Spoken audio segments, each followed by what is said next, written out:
할렐루야. 오늘 이 자리 가운데 주님의 성령이 임하는 은총의 자리가 되기를 바랍니다. 오늘부터 드디어 고대하고 기대하던 이 사도행전을 나가게 되었습니다. 사도행전을 우리가 보게 되면 참 많은 환상들이 보이죠.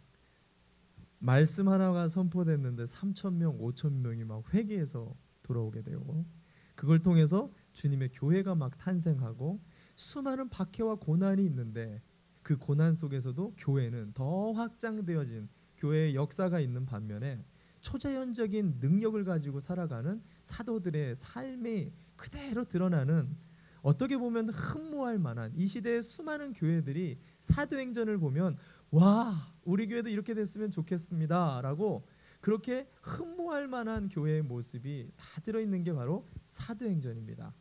그래서 수많은 사람들이 이 사도행전을 가지고 계속해서 강론하고 기도하고 말씀들을 보아왔던 게 사실인데요, 어떻게 보면 그 말이 맞는 것 같지만 사실은 사도행전을 정확하게 보고 있는 것이 아닙니다. 오히려 그렇게만 사도행전을 본다라면 사도행전은 매도되거나 단편적인 소견으로 하나의 일부분으로 사도행전을 치부할 수가 있는 거예요. 사실 하나님께서는 우리에게 주신 이 사도행전, 이것을 통해서 정말 궁극적으로 이 땅에 하나님의 사람들이 원하는 것, 하나님의 사람들이 어떻게 되기를 원하는지 보여주길 원했던 것은 하나님의 나라입니다. 우리가 지난주까지 예수를 만난 사람들 시리즈를 하나님 나라로 마무리를 했죠. 그 하나님의 나라를 맛보고 그 가치를 깨닫고 하나님의 통치와 다스림을 받기로 우리는 결단하고 각오했습니다. 지난 한 주 동안 하나님의 나라가 우리의 가정에 선포됐다라고 믿습니다. 세 분만 선포가 됐군요. 자, 하나님의 나라가 여러분들의 생애 속에 선포됐다라고 믿습니다. 아멘. 사도행전의 핵심은 사실은 이 선포된 하나님의 나라가요, 우리의 생애에서 시작된 것을 알리는 게 바로 사도행전의 핵심입니다. 교회의 성장도, 우리의 초능력도, 힘과 권능도 물론 중요합니다. 핵심은 하나님의 나라가 이제 시작됐다는 거예요. 예수 그리스도 안에서 시작된 그 하나님의 나라가 그와 연합한 평신도인 우리의 인생 속에서, 우리가 살고 있는 현실 속에서 하나님의 나라가 이렇게 시작됐습니다. 이렇게 살아야 됩니다. 이게 지금 우리 교회의 목적입니다. 이걸 얘기하고 있는 게 사도행전이에요. 그래서 사도행전의 시작을 봅시다. 사도행전 시작, 사도행전 1장 3절 말씀을 한번 볼까요? 사도행전 1장 3절 말씀 제가 읽어드립니다. 해 받으신 후에 또한 저희에게 확실한 많은 증거로 친히 사심을 나타내사 40일 동안 저희에게 보이시며 하나님 나라의 일을 말씀하시니라. 사도행전 시작이 어떻게 되냐면, 부활하신 예수님이 무엇에 대해서 얘기했냐면 그 중요한 40일 기간 동안 계속해서 사도행전을 통해 하나님 나라가 어떤 일인지, 하나님 나라가 어떤 곳인지에 대해서 끊임없이 이야기했다라고 이야기합니다. 여기서 끝난 게 아니죠. 사도행전의 마지막은 어떻게 끝났을까요? 사도행전 마지막 28장 31절에 이렇게 마칩니다. 제가 읽어드립니다. 담대히 하나님 나라를 전파하며 주 예수 그리스도, 그리고 주 예수 그리스도에 관한 것을 가르치되 그 많은 사람이 없었더라.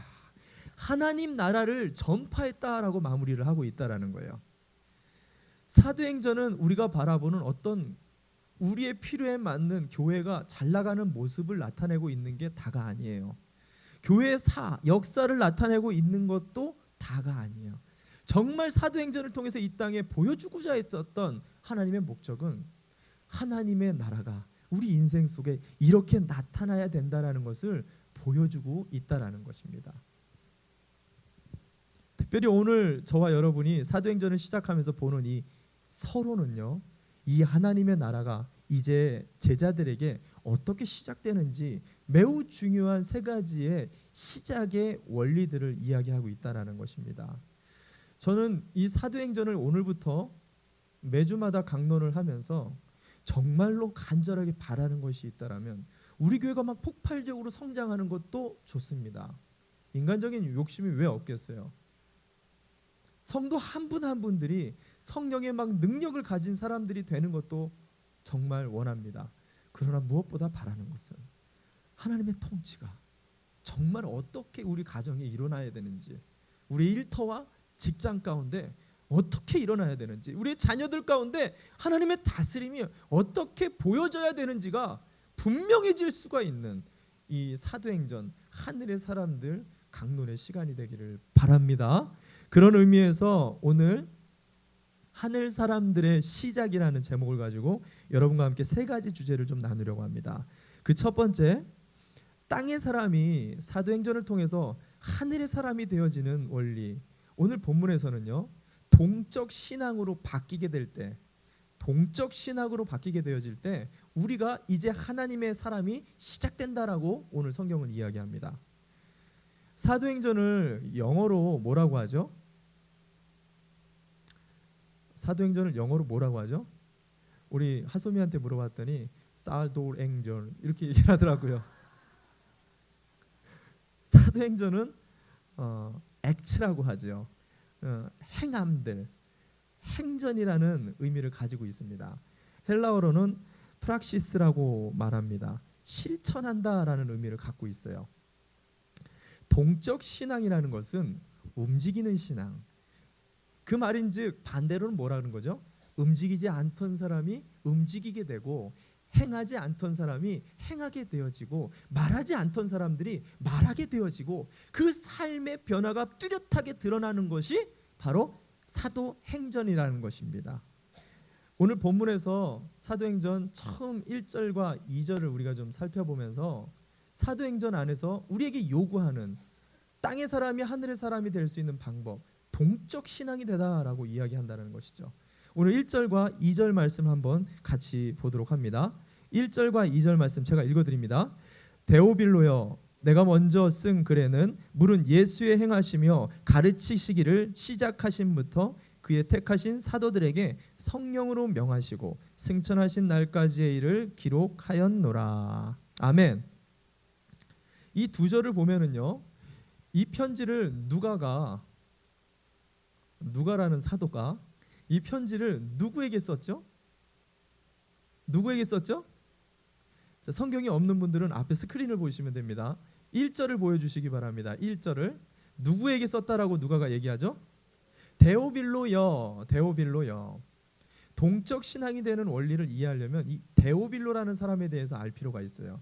이 데오빌로라는 사람은요, 성경에 딱 두 번 나옵니다. 성경 66권 중에 딱 데오빌로라는 단어는 두 번 나와요. 어디 나오죠? 누가복음 1장 3절에 처음 누가가 편지를 쓰는데 데오빌로 가카여라고 이야기가 한 번 딱 등장합니다. 두 번째는 어디냐? 오늘 본문의 1장 1절에서 데오빌로여라고, 그때는 가카여 했다가 지금은 조금 반말로 데오빌로여라고 이렇게 이야기를 했는데, 두 군데밖에 나와보지 않다 보니까 많은 신학자들이 도대체 이 데오빌로가 누구냐라고 묻기 시작했어요. 그래서 수세기 동안 데오빌로에 대해서 연구를 했습니다. 크게 세 종류로 신학자들이 정리했어요. 데오빌로는 어떤 사람인가? 첫 번째 우리가 의견이 모아진 게 뭐였냐면, 그 당시 로마의 고위 리더십, 고위 간부였다. 왜냐하면 누가복음 1장 3절에 얘기했던 가카여라는 그 칭호를 썼기 때문에 고위 관직에 있었던 어떤 인물이었다. 두 번째 신학자들이 또 이야기했었던 것은 이름 모를 후원자다라고 이야기를 했어요. 후원자. 당시 로마로부터 핍박을 받다 보니까 이름을 밝히면 안 되기 때문에 숨어서 뒤에서 그리스도인들을 이렇게 서포터해주는, 물질적으로 서포터해주는 후원자였다라고 바라보는 견해가 있어요. 왜냐하면 당시 관례가요, 물질을 서포터를 받으면 그것에 감사해요. 그 물질이 쓰인 것에 대해 일일이 책으로 기록을 해서 그 책을 기록물로 해서 그 후원자에게 보답을 하고 답례를 하는 것으로 보내는 관례가 있었어요. 그래서 데오빌로라는 사람은 그리스도의 서포터, 그리스도인들의 후원자들이었다라는 견해가 있습니다. 또 하나 마지막 견해는 뭐냐면 우리와 같은 믿음의 형제들이었다라고 이야기를 해요. 왜냐하면 이 데오빌로라는 단어는요, 데오스와 필레오라는 단어가 합쳐진 거예요. 데오스는 하나님을 얘기합니다. 필레오는 친구 중에 가장 친한 절친, 다윗과 요나단과 같은 그런 절친의 관계를 갖다가 필레오라고 얘기하죠. 하나님의 놓칠 수 없는 가장 절친한 하나님의 사람을 향해 이야기한다라는 거죠. 그래서 당시에는 이렇게 암호명이나 믿는 자들이 박해를 받기 때문에 은어들을 많이 사용했잖아요. 그래서 그리스도인이라는 것을 나는 예수 믿는 사람입니다, 이것을 나타내려고 그 기호를 나타낸 게 있죠. 그게 익투스, 물고기 모양이죠. 주는 그리스도시요 살아계신 하나님의 아들이니다. 그 짧은 물고기 안에 익투스라는 단어에 축약음으로 집어넣어서 그것을 달고 다니면 그리스도인 것을 이렇게 나타냈듯이, 데오빌로라는 이 은어가 그 당시 초대교회 믿음의 사람들의 칭후였다라고 이렇게 말을 하는 사람들이 있어요. 어떤 것이 사실인지는 정확하게 근거로 나오지가 않기 때문에 대략 이 세 가지입니다. 근데 중요한 게 이 세 가지의 공통점은 뭐냐면 어찌됐든 믿음의 사람들이라는 거예요. 어찌됐든 갈급한 사람들이었다라는 거예요. 어찌됐든 이 데오빌로가 누구든지 간에 예수님에 대한 간절한 마음과 갈급한 마음이 있었던 그에게 누가는 누가복음에 이어져서 이 사도행전이라는 책을 선물로 쓰고 있다라는 것입니다. 데오빌로야에 대해서 여러분이 이해를 했다라면 한 가지 궁금한 게 생겨야지 돼요. 깊게 생각을 한다라면 뭐냐면, 누가복음을 보면은요, 뭐가 기록이 되어 있죠? 그게 기록이 되어 있습니다. 그게 여러분 머릿속에 지금 떠오르지만 말로 얘기하지 않는 그게 다 기록이 되어 있다라고 믿습니다. 오늘 1절을 한 번만 더 읽어주시면 좋겠습니다. 보여주시면 1절을 한 번만. 데오빌로여, 내가 먼저 쓴 글이 뭐죠? 누가복음을 얘기합니다. 물은 예수의 행하시고 가르치시고 그것을 시작하신부터 2절을 봅시다. 2절 넘겨주세요. 그의 택하신 사도들에게 성령으로 명하시고 승천하신 날까지의 모든 일들이 어디에 기록이 되어 있어요? 누가복음에 이미 기록이 다 되어 있었어요. 복음서잖아요. 복음의 정수라고 하는 이 누가복음을 데오빌로에게 다 전달했습니다. 이 데오빌로가 이 누가복음을 잘 읽었을까요? 안 읽었을까요? 잘 읽었어요. 복음을 다 이해했습니다. 근데 대서사시인 이 사도행전, 신약의 전체의 약 6분의 1가량이나 되어지는 이 어마어마한 장편에 이 교회의 역사를 만드는 이 사도행전을 왜 굳이 복음을 알고 예수 그리스도도 아는 데오빌로에게 또 굳이 이것을 써서 전달을 하고 있느냐라는 거예요. 여러분 왜 그랬을까요? 왜 그랬을까요?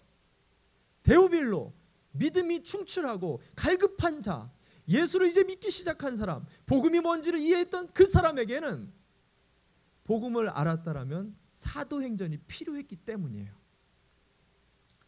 복음서에 나오지 않는 진짜 복음의 완성이 사도행전을 통해서 이루어지고 있다라는 것을 누가는 얘기한다라는 거예요. 복음은 예수를 아는 것만 해서 끝나는 게 아니라는 거죠. 이 예수를 알았다라면 동적 신앙, 액츠, 행동하는 신앙으로 바뀌어지는 우리 삶으로 이것이 가져와야 된다라는 것을 누가는 이 사도행전을 통해서 역설할 뿐만 아니라 데오빌로에게 이것을 역설하고 있다라는 거예요.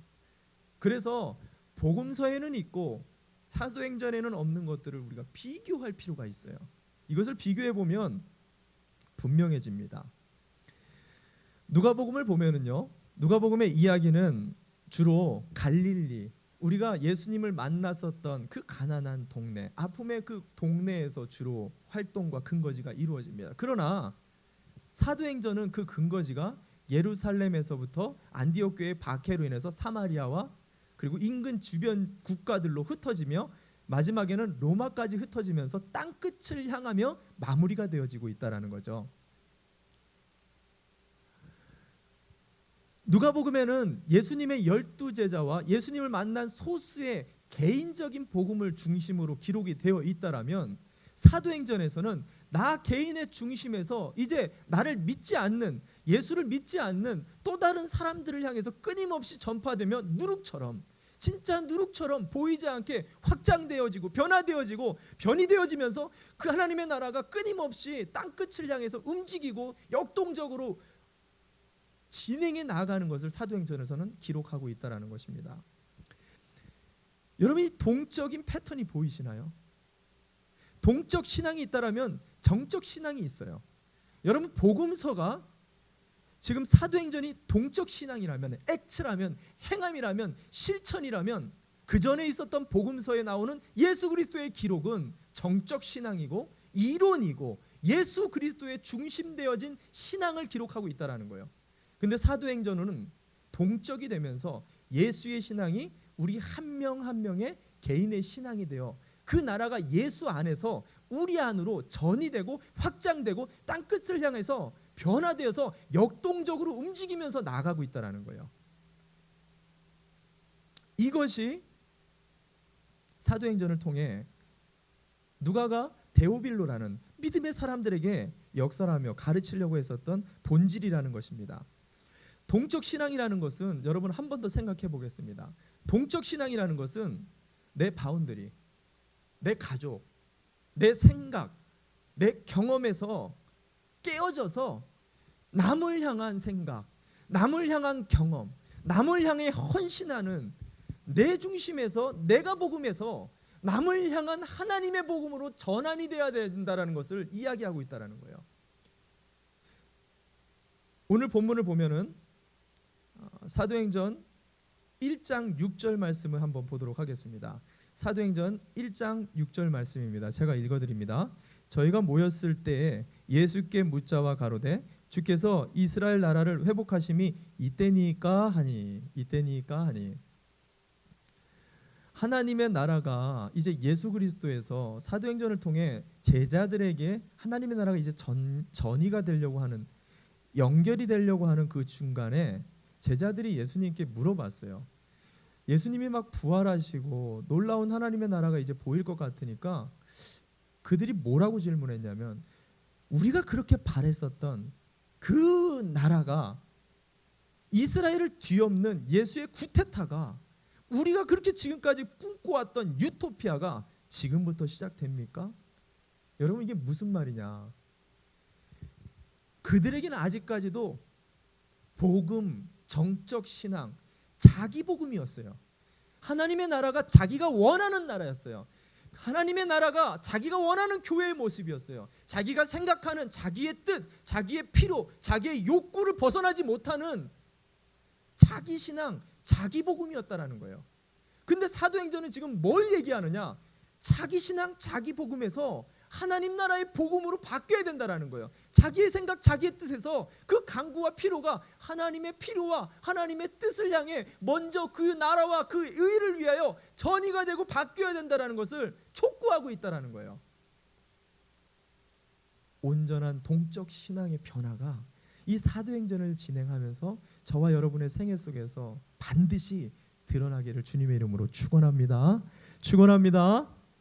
두 번째, 하늘 사람의 시작이 될 수 있는 놀라운 원리는 해 받으신 후에 시작이 된다라고 오늘 본문은 이야기합니다. 해를 받은 후에야 우리가 비로소 하늘 사람이 될 수 있다라고 이야기를 해요. 사도행전 1장 3절 말씀을 함께 보도록 하겠습니다. 우리 스크린을 보면서 함께 한 목소리로 읽어봅시다. 시작. 해 받으신 후에 또한 저희에게 확실한 증거로 친히 사심을 나타내사 40일 동안 저희에게 보이시며 하나님 나라의 일을 말씀하시니라. 아멘. 아멘. 오늘 본문을 보면은 해 받으신 후에라는 단어가 키포인트입니다. 해가 어떤 해죠? 저 해인가요? 해를 받은 후에, 해는 십자가의 죽으심을 얘기하는 거죠. 그리스도 예수가 십자가에서 죽으신 그 후는 뭐죠? 예수님이 죽으셨다가 부활을 한 사건을 이야기하는 거예요. 예수님이 죽으셨다가 부활을 했는데 그 부활한 모습을 본 제자들의 모든 상황과 환경들이 깜짝 놀랐다라는 거예요. 이것이 큰 증거가 되었다라는 거예요. 이게 무슨 말이냐면, 그전에는 예수님이 주구장창 침을 막 토하면서도 하나님의 나라가 이런 것이다. 하나님의 나라는 보화와 같고 누룩과 같고 가치의 변화와 진주장사와 같고 끊임없이 가르치고 얘기했는데 그들이 알았어요, 몰랐어요? 지금 이것처럼 몰랐어요. 이것처럼 몰랐던 거예요. 아무리 얘기를 하고 아무리 가르쳐주고 수많은 기적을 보여줬는데도, 탁월한 설교와 감동과 감화를 주셨는데도 제자들이 전혀 모르는 거예요. 근데 오늘 성경에 보니까 해 받으신 후에, 십자가에 죽으시고 부활하신 그 후에야 이 놀라운 모습을 보면서 비로소 드디어 하나님 나라가 무엇인지를 이들이 큰 증거를 얻게 된 거예요. 우리가 나중에 부활하게 되어질 때의 모습이 이런 모습이구나. 우리가 가게 되어질 하나님 나라의 기운이 이런 거구나. 눈으로 목도를 해버린 거예요. 그래서 그들이 다 그것이 큰 확신과 증거가 됐다라고 얘기해요. 오늘 본문에 3절에서 얘기했었던 것처럼 3절을 띄워주시기 바랍니다. 3절에서 이야기했었던 것처럼 예수님께서 부활하시고 해 받으신 이후에 40일 동안을 제자들과 함께 있으며 하나님 나라의 일을 증거했죠.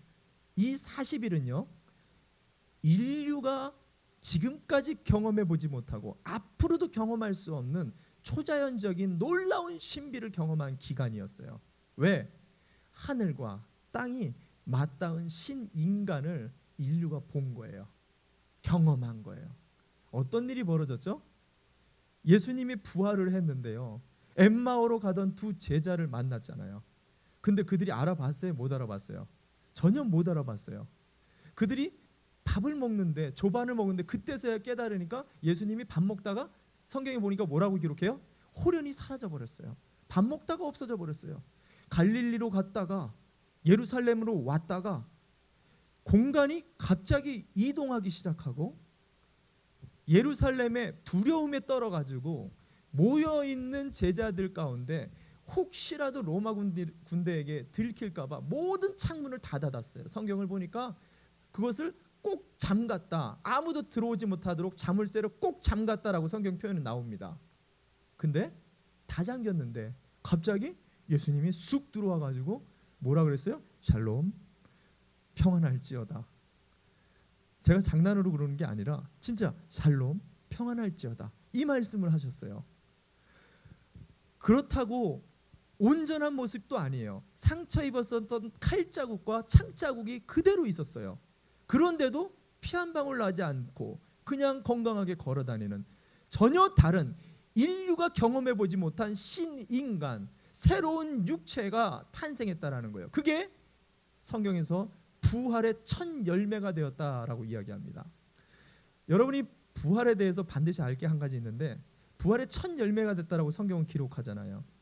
우리가 예수를 만난 사람들을 같이 함께 보면서 부활했었던 세 사람이 등장하죠. 누가 등장했죠? 나사로가 부활을 했죠. 그리고 나인성 과부의 아들이 부활을 했어요. 야이로의 딸이 부활했어요. 세 명이 부활을 했습니다. 근데 이 부활과 그들이 첫 열매 아닌가요? 왜 예수님을 첫 열매라고 하죠? 그들의 부활은 그들이 부활했을 때 이전 모습과 똑같았어요. 잠들었었던 그 모습 그대로 부활을 한 거예요. 예수님은 전혀 다른 형태, 전혀 다른 하늘의 존재로 부활을 해버린 거예요. 그래서 부활의 첫 열매가 예수님이 되셨다라고 성경은 기록하고 있는 것입니다. 이 모습을 보았을 때, 이 모습을 본 자들이 모든 제자들부터 500여 문도와 또 120문도들이 다 변화를 입고 예수 그리스도 앞에 자복하는 일들이 벌어졌어요. 그래서 바울이 뭐라고 기록하냐면, 성경에 보면 고린도전서 15장 4절부터 8절을 보겠습니다. 15장 4절부터 8절 제가 읽어드립니다.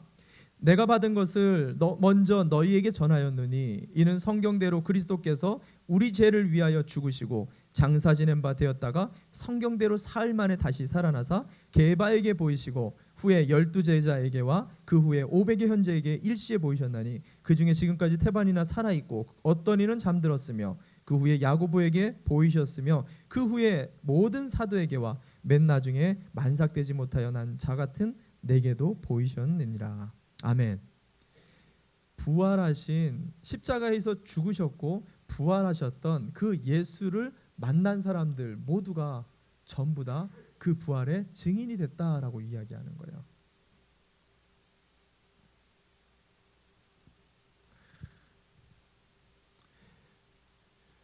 요즘 저희가 영혼 구원을 위해서 기도를 많이 하고 있죠. 저희 교회가 창립한 이후부터 1년 동안 영혼 구원을 위해서 기도했었던 사람들 중에 대다수가 예수님을 만나는 은혜를 많이 경험했어요. 우리 중보기 팀들께 너무 감사하고 계속해서 좀 기도하는데 기쁨도 되지만 사실은 제 안에 지침도 돼요. 그렇게 많이 기도하는데 답답하잖아요. 우리 오빠가 좀 바뀌었으면 좋겠는데, 내 자녀가 이제 좀 예수님 좀 믿었으면 좋겠는데, 내 친구가, 내 직장 동료가, 내 남편이 신앙이 바뀌었으면 좀 좋겠는데, 내 아내의 신앙이 더 뜨거워졌으면 좋겠는데 안 바뀌는 거예요. 안 바뀌는 거예요. 아무리 역설하고 아무리 끌고 다녀고 아무리 가머니설을 한다 할지라도 교회 좀 나갔으면 좋겠는데 안 바뀌어요. 여러분 그런 사람 없어요? 별로 답답해하지 않으신 것 같은데 너무 답답한 거예요. 제가 하나님 앞에 기도합니다. 1주년을 기도하면서 하나님 앞에, 하나님 정말 답답합니다. 그렇게 기도했는데, 그렇게 매달리고 그렇게 얘기를 하는데 왜 안 바뀔까요? 왜 안 바뀔까요? 그때 하나님이 이 1주년 이것을 준비하면서 저에게 그렇게 말씀하시는 거예요. 정환아, 너가 정말 십자가에서 죽고 네가 부활했냐? 라고 저한테 질문하시는 거예요. 기도를 하는데, 네, 하나님 제가 십자가에 죽는 내 죄인됨을 정말 철저하게 경험하고 내 자아가 붕괴되는 마음을 가지고 그 모든 것 다 버리고 나와서 개척하지 되지 않았습니까? 그 마음 가지고 개척 멤버들과 함께 교회가 시작되지 않았습니까? 그걸 위해서 얼마나 많이 기도하고 눈물로 통회하고 자복하지 않았습니까? 저 십자가에서 죽고 부활해서 이 교회가 만들어진 거 아닙니까? 그랬더니 저에게 기도하는데 그러는 거예요. 하나님이 그건 과거고 오늘 지금 너 십자가에서 죽고 부활했느냐? 오늘 이 순간 말씀을 듣는 이 자리에서 네가 십자가에서 또 죽어지고 또 부활하고 있느냐? 네, 저 죽어집니다. 날마다 죽습니다. 죽습니다. 정말 죽냐? 정말 죽냐? 네, 죽었습니다. 정말 부활했냐? 정말 부활했습니다. 부활했습니다. 기도하는데요, 완전히 죽지 않는 저의 모습을 보았어요. 완전히 죽지 않는 제 모습을 하나님이 생각나게 해주신 거예요. 부활을 했죠. 다시 살아났죠. 근데 그전 모습 그대로 내가 살아난 거예요. 나사로가 살아난 거예요. 야이로가 살아난 거예요. 나인성 과부에 아끼던 그 아들이 다시 살아난 거예요. 박정환이라는 사람이 십자가에서 분명히 죽음을 경험했는데 그 박정환이라는 사람이 살아서 여전히 말하고 있고 여전히 행동하고 있고 여전히 그 성품이 바뀌지 않고 그 언행이 바뀌지 않고 생각이 바뀌지를 않고 있는 거예요. 하나님의 그 모습을 보이면서 정말 죽었냐? 정말 부활했냐? 성경은 그렇게 얘기를 하지 않고 있어요. 그리스도의 죽으심과 부활한 해 받으신 후에 그걸 본 모든 자들이 하나같이 변화되었다라고 이야기를 하고 있다는 거예요. 여러분 중에 혹시 가정이 변화되지 않고 있고 내 신앙이 옛날이나 지금이나 변화되지 않는 것만 같이 느껴지고 하나님의 나라, 그것이 좋지만 내 인생 속에 여전히 하나님의 나라랑 나는 동떨어진 인생인 것 같다라고 생각하시는 분은 없습니까? 그런 분들이 계시다라면 혹시 스스로 한번 물어보세요. 정말로 내가 죽었는지 아니면 조금 살아있는지, 진짜 내가 부활했는지, 내가 부활했는지, 예수가 부활하고 있는지, 내가 나사로로 부활하고 있는지를 돌아보라라는 거예요. 제가 누구에게 이렇게 얘기를 했더니 한 집사님이 내가 나를 어떻게 보겠어요. 여러분 집에 가서 자녀들에게 물어보세요. 엄마가 죽었니 살았니? 아빠가 죽었니 살았니? 자녀가 말하기 좀 그러면 배우자에게 물어보시기 바랍니다. 배우자에게 물어보세요. 내가 죽은 것 같아? 산 것 같아? 나로 사는 것 같아? 예수로 사는 것 같아? 여러분 꼭 물어보시기 바랍니다. 오늘 누가가 해 받으신 후에 우리의 십자가에서 분명히 죽지를 않았으면, 여러분 내가 조금이라도 다시 살아있다라고 생각이 든다면 여러분 언제든지 십자가로 가셔야 돼요. 내가 죄인된 것을 다시 고백하면서 나는 죽을 수밖에 없군요. 나는 이거밖에 안 되는군요. 나는 아무것도 할 수 없는 무력한 존재군요. 나는 이 질병 하나에도 돌돌돌돌 떠는 이 연약한 자이군요. 이 아픔 하나에도, 이 눈물 하나에도, 이 상처 하나에도 벌벌벌벌 떠는 이 연약한 자가 나군요. 십자가 앞으로 가셔야 돼요. 그리고 그 십자가 아래서 나를 위해 물과 피를 다 쏟으신 예수 그리스도의 보혈의 피를 설주와 문방에 우리가 발라서 분명하게 그 그리스도의 이름으로 예수로 부활되어지는 놀라운 은혜와 은총을 경험해야 된다라는 거예요. 그것을 우리가 경험하게 되어질 때 우리를 보는 우리의 배우자들과 우리의 자녀들이 변화될 것이에요. 그들은 우리를 통해 하나님의 나라가 무엇이고 하나님의 부활된 존재들이 어떻게 인생을 살아가는지를 보게 될 것입니다. 그것을 통해 하나님의 사람들, 하늘나라의 사람들이 어떠한 인생을 살게 되는지 우리가 몸으로 경험하게 될 것입니다. 할렐루야. 바울은 이렇게 얘기합니다. 너희가 죄인 되는 것이 십자가 앞에 맨날 죄 고백을 하는 것이 그렇게 부끄러우냐? 나는 그 십자가 앞에 서는 것이 내 평생 최고의 자랑이라고 고백합니다. 고린도전서 15장 31절에 이렇게 얘기합니다. 형제들아, 내가 그리스도 예수 우리 주 안에서 가진 바 너희에게 대한 나의 자랑을 두고 단언하느니 나는 날마다 죽노라. 여러분, 십자가가 과거가 되지 않으셨으면 좋겠어요. 아, 나 옛날에 예수님 만났어. 아, 나 옛날에 예수님의 은혜를 경험했어. 아, 복음이 뭔지 깨달았어. 내가 그게 누군지 알고 예수가 뭔지도 알아. 이게 경험이 되지 않았으면 좋겠어요. 무슨 말이에요? 과거가 되지 않기를 바라요. 그게 오늘이 되기를 바랍니다. 말씀을 들을 때 십자가 앞으로 나가고 이동하고 십자가의 부활이 나의 역사고 나의 은혜고 체험이 오늘 이 자리가 되기를 주님의 이름으로 축원합니다. 그렇게 될 때 우리 주변에 하나님의 나라가 시작된다는 거예요. 오늘 본문에 누가는 우리에게 해 받으신 후에 우리의 인생 속에 해를 두려워하지 않는 주님과 동행이 일어나는 하나님 나라의 통치와 다스림의 사람들이 되시기를 주님의 이름으로 축원합니다. 축원합니다. 마지막 세 번째 하늘 사람의 시작은요, 말씀과 기도로 되어진다라고 이야기합니다. 신앙이 어떻게 보면 가장 기초적인 거죠. 말씀과 기도. 신앙의 기초와 백그라운드라고도 얘기하지만 이게 신앙의 전부예요. 말씀과 기도가 빠지면 그건 신앙이 아니에요. 화룡정점이라는 얘기가 있죠. 화룡점정. 옛날 중국 화가가 용을 그렸는데 눈동자를 그리지 않았죠. 왜 안 그렸죠? 교만했었던 화가였던 것 같아요. 너무 용을 잘 그려가지고 눈동자를 그리면 용이 살아날 것 같이 보여가지고 너무 용을 잘 그려가지고 눈동자를 빼고 그렸다 그러죠. 이것과 같이 그거 하나만 있으면 모든 것이 다 될 만한 가장 중요한 것을 얘기할 때 화룡정점이라는 단어를 쓰죠.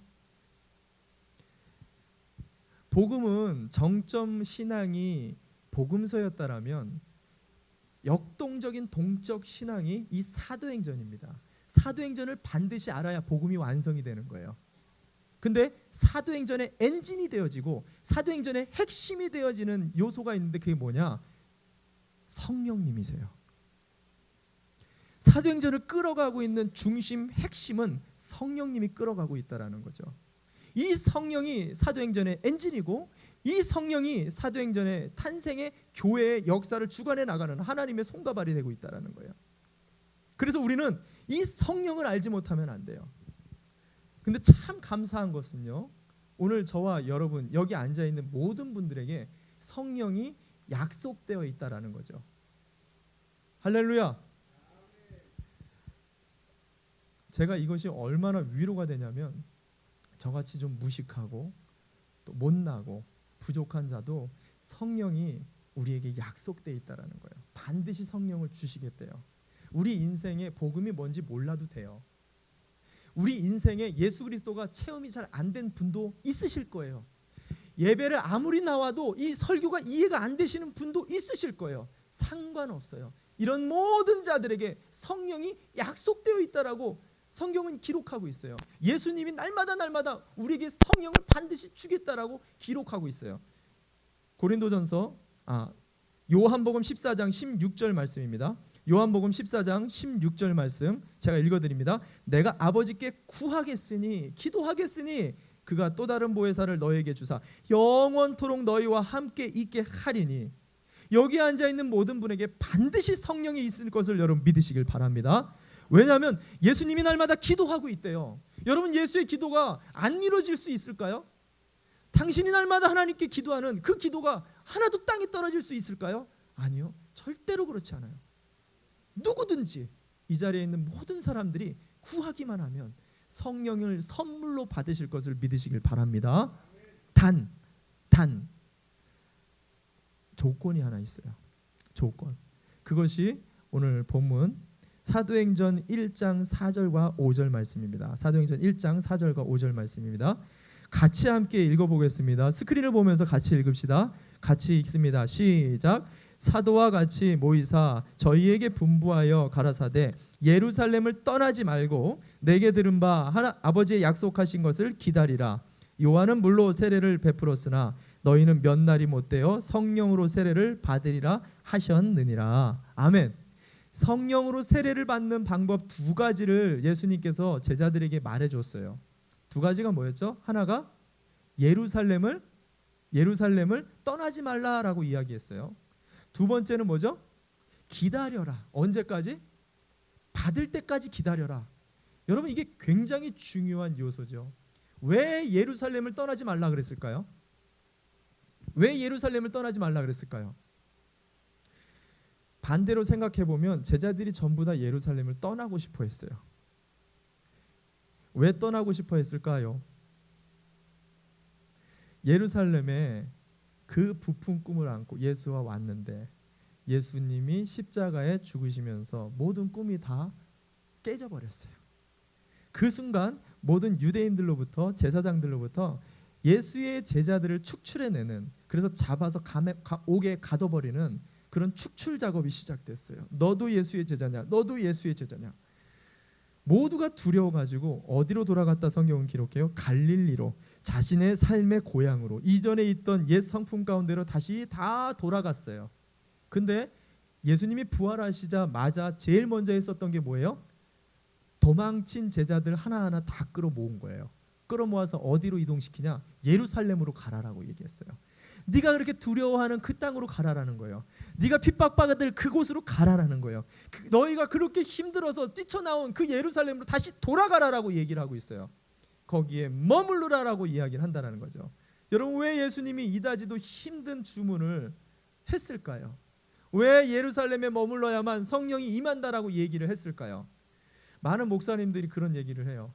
이 본문을 가지고 교회가 아무리 힘들어도 교회를 떠나지 마라. 교회가 아무리 어려운 일이 많고 상처가 많아도 절대로 떠나지 마라. 이 본문을 많이 씁니다. 직장이 아무리 힘들게 해도 직장을 떠나면 안 된다. 가정이 아무리 힘들어도 가정을 도망치면 안 된다. 이 본문을 많이 씁니다. 예수님이 지금 그 얘기를 하는 걸까요? 예루살렘은요, 구약에서부터 창세부터 요한계시록까지 구원이 시오니즘, 예루살렘에서 시작되어지는 것이 예언이 되어 있어요. 이스라엘은 예루살렘을 떠나서는 살 수가 없어요. 예루살렘으로부터 하나님의 말씀이 성취가 되고 구원이 시작되어지고 하나님의 나라가 도래하는 곳이 바로 예루살렘이었어요. 예수님은 지금 떠나지 말라라고 얘기한 것은 말씀을 떠나지 말라라는 거예요. 그것이 아무리 힘들어도, 그것이 아무리 핍박이 가해져도, 그것이 눈물이 나도, 다시 생각만 해도 뒤돌아보고 싶지 않은다 할지라도 말씀이 가라 하면 가는 거예요. 말씀이 멈추라 그러면 멈추는 거예요. 말씀을 따라서 움직이라고 지금 예수님은 제자들에게 이야기하는 거예요. 그럴 때 말씀의 통치와 말씀의 다스림이 우리의 두려움을 넘어서고 우리의 인도함과 마음의 욕구를 넘어서기 시작할 때 성령은 임하는 거예요. 할렐루야. 예수님이 지금 그걸 얘기했다라는 거예요. 뿐만 아니라 말씀에 순종할 때뿐만이 아니라 간절한 기다림이 필요하다라고 이야기를 했어요. 예수님이 기다려라. 언제까지? 성령을 받을 때까지. 우리가 그냥 슬쩍 생각하면은요, 예수님께서는 다른 주문을 하지 않았어요. 말씀대로 기다려라. 그럼 열심히 말씀 보면서 기다리면 되잖아요. 근데 제자들이 뭐 하면서 기다렸다라고 기록하죠? 성경을 보시다. 사도행전 1장 14절 말씀입니다. 사도행전 1장 14절입니다. 같이 함께 읽겠습니다. 한 목소리로 시작. 여자들과 예수의 모친 마리아와 예수의 아우들로 더불어 마음을 같이하여 전혀 기도에 힘쓰니라. 이 전혀라는 헬라어 원어는요, 한 가지로 그리고 고집하다라는 의미를 갖고 있어요. 다른 걸 하지 않았어요. 뭐만? 오직 기도만 했어요. 열심히 성경 공부를 할 것 같은데 아니요. 열심히 전도를 하고 다녔으면 좋겠는데 아니요. 열심히 사람들을 모아가지고 끌어모아서 더 많이 만들었으면 좋겠는데 아니요. 기도만 했다라고 얘기해요. 왜 제자들은 기다려라라고 얘기했는데 왜 기도를 마가의 다락방에서 왜 기도를 했을까요? 여러분 왜 그랬을까요? 성령이 기도를 통해 역동적으로 움직이는 것을 제자들이 보았어요. 언제 보았느냐? 예수님을 통해서 보았다라는 거예요. 누가가 이것을 정확하게 기록하고 있습니다. 누가복음 3장 21절과 22절 말씀입니다. 제가 읽어드립니다. 예수님께서 성령 세례를 받는, 예언했던 말씀 그대로 본인이 성령 세례를 어떻게 받았는지를 기록합니다. 백성이 다 세례를 받을 때 예수도 세례를 받으시고 기도할 때 하늘이 열리고 성령의 형체로 비둘기같이 그의 위에 강림 파루시아, 하나님이 성령으로 임하는 사건이 어떻게, 이 모든 동사들이, 움직이는 동사들이 어디에 본동사를 중심으로 수식하고 있냐면 예수가 기도할 때, 이 기도할 때라는 동사 안에 모든 동사들의 움직임이 시작되고 있어요. 예수의 기도를 했더니 하늘이 열리더라는 거예요. 예수가 기도했더니 성령이 막 움직이기 시작하더라는 거예요. 제자들은 날마다 경험했어요. 예수님이 성령을 따라 이끌리는 것을 보았어요. 근데 그가 시간 날 때마다 무엇을 했느냐? 한적한 곳에 가서 성령 하나님의 도우심을 구하며 기도하고 한 영혼 한 영혼을 향한 자기의 지침과 약함을 자기에게 의지하지 아니하고 성령님의 능력을 의지하며 기도하는 것을 제자들이 보았어요. 분명히 예수님은 기다려라라는 말밖에 하지 않았어요. 성령을 받으려면 기다려라라고 얘기했어요. 근데 그들은 성령을 받는 법을 알았어요. 기도하는 것, 오직 기도밖에 없다라는 것을 그들이 알았다라는 거예요. 그래서 아무것도 하지 않고 오직 성령을 향해 자기의 모든 포커스를 맞췄다는 것입니다.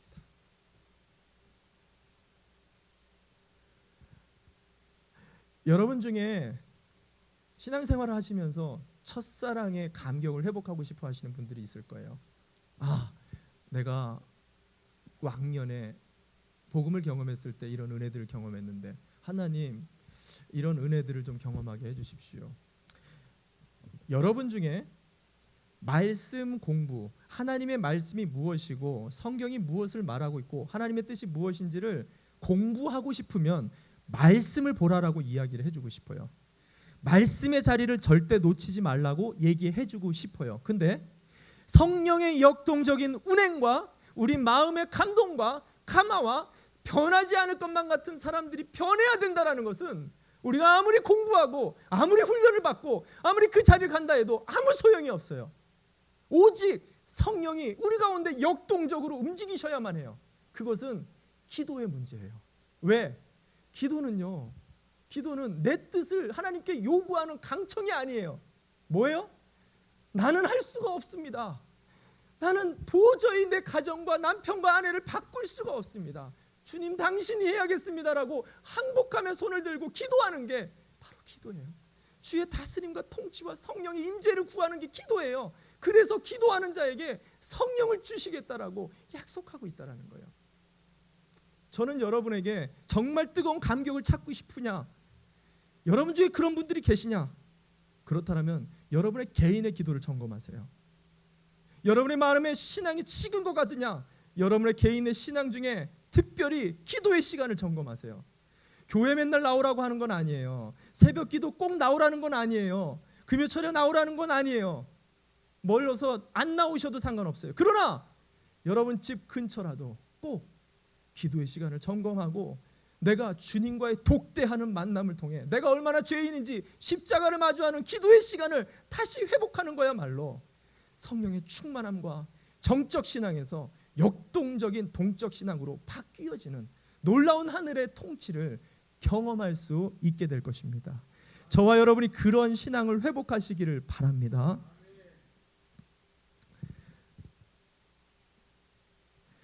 창립 감사 예배를 마치고 새벽 집회를 계획했습니다. 가을 예마 집회죠. 어떤 분들은 창립 감사 예배도 힘든데 새벽 집회를 저렇게, 아니 목사님은 몸도 안 좋으시다면서 저렇게 무리를 해도 되나? 정말 절 걱정하시는 거죠? 저를 걱정하시는 거죠? 제가 기도를 하는데요, 지금까지 20년이 넘게 복음이라는 것과 영혼을 변화시키는 전도에 대해서 공부하고 가르치고 수많은 사역들을 경험해 왔어요. 이걸 가지고 박사 학위까지 받았어요. 근데 제가 딱 1년 돌아보며 이걸 위해서 열심히 노력했겠죠. 1년 돌아오면서 제가 느낀 건 안 바뀌는구나. 사람은 안 바뀌는구나. 도저히 사람은 바뀔 수가 없는 환악하고 완악한 자들이구나. 여러분들을 향해서 그랬다는 게 아니에요. 제 자신을 보면서 그랬다는 거예요. 너무 힘들어요.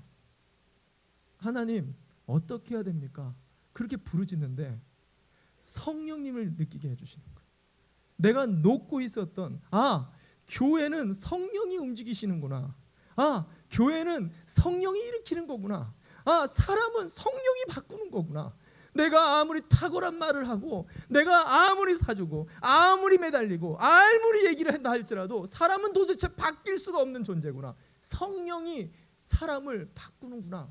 하나님의 통치와 다스림이 교회와 영혼들을 바꿀 수 있는 놀라운 능력이 되는구나. 하나님이 저에게 이 말씀을 주셨어요. 그래서 지금 이 상황에도 그 어느 때보다도 더 힘들기 때문에 우리는 기도해야 된다는 거예요. 그 어느 때보다도 더 부르짖어야 돼요. 우리 교회가 바로 나가기를 원한다면, 저와 여러분의 가정이 바로 서기를 원한다면 그 어느 때보다도 성령님 당신이 필요합니다. 간절하게 기도해야 된다는 거예요. 만약에 저와 여러분이 어디를 갔는데 저희를 무시하는 사람이 있어요. 사람을 만났는데 그 사람을 만날 때마다 그냥 본청만청하는 사람이 있어요. 본청만청하는 교회가 있어요. 나를 봐도 반겨주지도 않고 생각해주지도 않고 그냥 있는 둥 마는 둥 쳐다보는 모임이 있어요. 만약 그러면 여러분 가고 싶으시겠어요? 여러분 가고 싶으시겠어요? 성령님은 인격체세요. 성령을 우리에게 허락해 주셨지만 내가 한 번도 성령을 의지하지 아니하고 성령을 사모하는 마음도 없으시고 성령이 있지만 그분을 무시해버리고 그분의 능력 대신 돈을 의지하고 내 경험을 의지하고 내 소산을 의지하고 내가 가지고 있는 아이덴티티를 의지하기 시작할 때 성령은 더 이상 우리 안에 머물지 않겠다라고 이야기하고 있어요. 성령 하나님을 향한 열정이 회복되어지기를 바랍니다. 교회와 우리의 가정과 영혼들은 성령의 통치와 다스림 속에서 다시 반드시 회복될 것입니다. 우리 예수인교회가 1주년을 맞이하며 무엇보다 기도의 자리를 지켰으면 좋겠어요. 그 어느 때보다도 간절하게 부르짖으며 다시 하나님의 나라와 통치를 위해 간절하게 부르짖기 위해 마음을 모았으면 좋겠어요. 여러분이 다 안 나오셔도 상관없습니다. 여러분, 저는 그 어느 때보다도 기도 운동을 더 확산시킬 거예요. 왜? 이제야 알겠어요. 목회는 성령님이세요. 성령님이 하셔야 돼요. 우리 다 함께 자리에서 일어납시다. 우리 온 교회에 성령께서 운행하시는 동적 신앙의 운동이 일어나야 되겠습니다. 그전 동안 정적인 공동체였다라면, 예수에 대해서 이제 조금 알았다라면, 예수의 권세가 무엇인지 티오리, 이론 정도로만 알았다라면, 이제 그것이 실천, 프락시스, 행동으로 바뀌어야 될 시기입니다. 우리 공동체가 체질이 바뀌어야 될 것입니다. 예수 그리스도를 아는 것에서 삶으로 변화되어지는 동적 신앙이 되어지도록, 뿐만 아니라 이러기 위해 해를 반드시 받아야 돼요. 해를 두려워하지 마시기 바랍니다. 십자가 앞으로 날마다 나는 죽노라, 이것이 내 자랑이라고, 십자가가 내 자랑이라고, 이 허물과 이 연약함과 이 질병이 오히려 나에게 자랑이 된다고, 이 아픔의 상처가 주님 앞에 설 때마다 주님 의지할 수 있어서 내겐 자랑이 됩니다. 바울의 고백이 우리의 고백이 되어지도록 이 시간 간절하게 성령의 충만함을 구하며 찬양합시다.